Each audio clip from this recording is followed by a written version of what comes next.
ఓం శ్రీ మహాగణాధిపతయే నమః. హిందూ బంధువులందరికీ నా నమస్కారము. కార్తీక పురాణము 12వ అధ్యాయము ద్వాదశి ప్రశంస. ఓ మహారాజా, కార్తీక మాసమున కార్తీక సోమవారమున కార్తీక ద్వాదశి వ్రతము గురించి సాలగ్రామ మహిమ గురించి వివరించేదని వినుమని వశిష్ఠ మహాముని ఈ విధముగా తెలియజేసిరి. కార్తీక సోమవారం నాడు ఉదయమునే లేచి కాలకృత్యములు తీర్చుకొని నదీ స్నానముకు వెళ్ళి స్నానము చేసి ఆచమనము చేయవలెను. ఆ తరువాత శక్తి కొలది బ్రాహ్మణునకు దానమిచ్చి ఆ రోజంతయు ఉపవాసము ఉండి సాయంకాలము శివాలయమునకు గాని విష్ణు ఆలయమునకు గాని వెళ్ళి ఆ దేవుని పూజించవలెను. నక్షత్ర దర్శనము చేసుకున్న పిమ్మట భుజింపవలెను.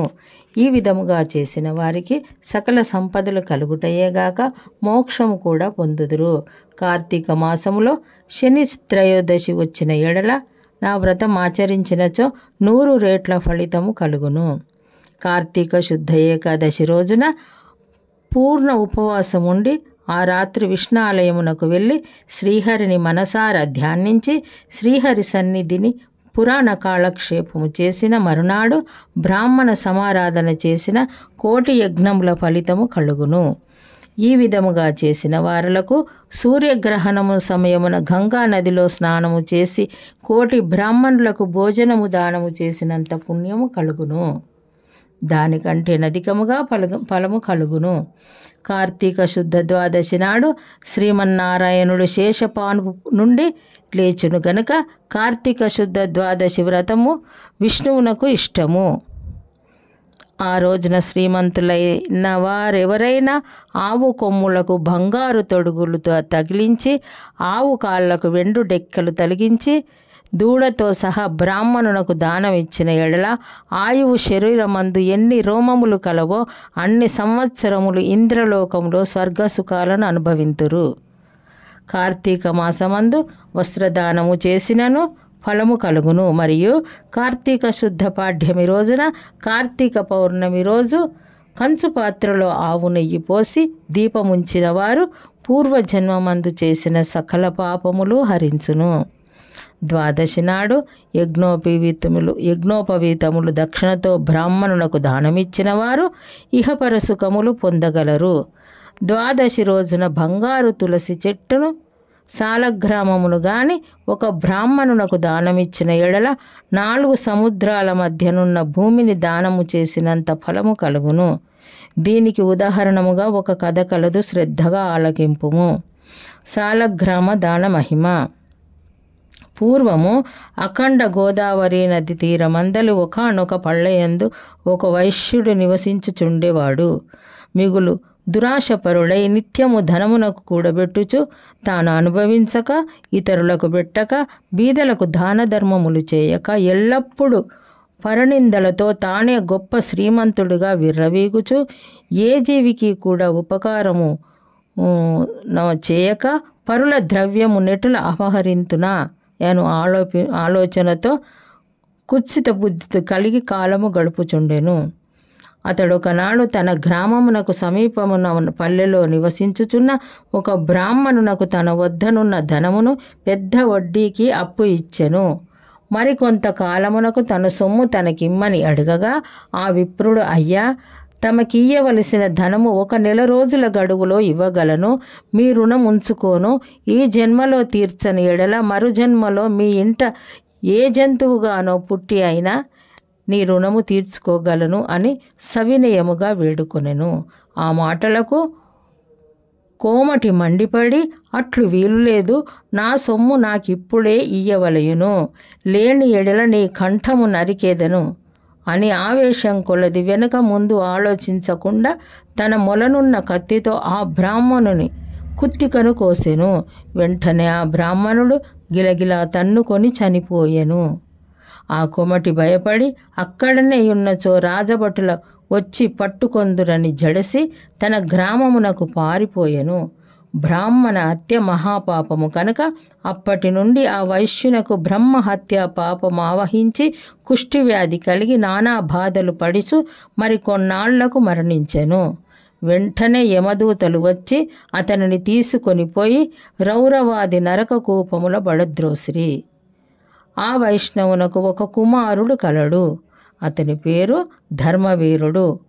ఆ పేరునకు తగినట్లుగానే తండ్రి సంపాదించిన ధనమును దాన ధర్మములు చేయుచు కార్యములాచరించుచు నీడ కొరకై చెట్లు నాటించుచు నూతులు చెరువులు త్రవ్వించుచు సకల జనులకు సంతోషపెట్టుచు మంచి కీర్తిని సంపాదించెను. ఇటులుండగా కొంతకాలమునకు త్రిలోక సంచారియగు నారదుల వారు యమలోకము దర్శించి భూలోకమునకు వచ్చి త్రిలోక ధర్మవీరుని ఈ ఇంటనే వేంచేసిరి. ధర్మవీరుడు నారదుల వారికి సాష్టాంగ దండ ప్రణామములు ఆచరించి విష్ణుదేవునిగా భావించి ఆర్జపాద్యాది విధులతో సత్కరించి చేతులు జోడించి, మహానుభావ, నా పుణ్యం కొలది నేడు తమ దర్శనము లభించినది. నేను ధన్యుడను. నా జన్మ తరించినది. నా ఇల్లు పావనమైనది. శక్తి కొలనే చేయు సత్కారములు స్వీకరించి తమరు వచ్చిన కార్యమును విశదీకరింపుడని సవినయుడై వేడుకొనెను. అంత నారదుడు చిరునవ్వు నవ్వి, ఓ ధర్మవీరా, నేను నీకొక హితవు చెప్పదలిచి వచ్చి తిని. శ్రీమన్నారాయణకు కార్తీక మాసంలో శుద్ధ ద్వాదశి మహాప్రీతికరమైన దినము. ఆ రోజున స్నాన దాన జపాదులు ఏవి చేసినను అత్యంత ఫలము కలుగును. 4 జాతులలో నే జాతి వారైనను, స్త్రీ అయిన పురుషుడైన, చోరుడైన, పతివ్రత అయిన, వ్యభిచారి అయిన కార్తీక శుద్ధ ద్వాదశి రోజున సూర్యుడు తులారాశి యందు ఉండగా నిష్ఠగా ఉపవాసముండి సాలగ్రామ దానములు చేసిన ఎడల వెనుకటికి జన్మలందు ఈ జన్మమందు చేసిన పాపములు పోవును. నీ తండ్రి యమలోకంలో మహానరకం అనుభవించుచున్నాడు. అతనిని ఉద్ధరించుటకై నీవు సాలగ్రామ దానము చేయక తప్పదు. అట్లు చేసిన నీ తండ్రి రుణము తీర్చుకొనుము అని చెప్పెను. అంతట ధర్మవీరుడు, నారదా మునివర్య, నేను గోదానము, భూదానము, హిరణ్యదానము మొదలగు మహాదానములు చేసియుంటిని. అటువంటి దానములు చేయగా నా తండ్రికి మోక్షము కలగనప్పటి సాలగ్రామమనే రాతిని దానము చేసినంత మాత్రమున ఆయన ఎట్లు ఉద్ధరింపబడునాయని సంశయము కలుగుచున్నది. దీనివలన ఆకలి గొన్నవాని ఆకలి తీరునా, దాహము గొన్నవారికి దాహము తీరునా కాక ఎందులకి దానము చేయవలయును. నేను ఈ సాలగ్రామ దానము మాత్రము చేయజాలనని నిష్కర్షంగా పలికెను. ధర్మవీరుని అవివేకమునకు విచారించి, వైశ్యుడా, సాలగ్రామమును శిలామాత్రముగా ఆలోచించితివి. అది శిల కాదు, శ్రీహరి యొక్క రూపము.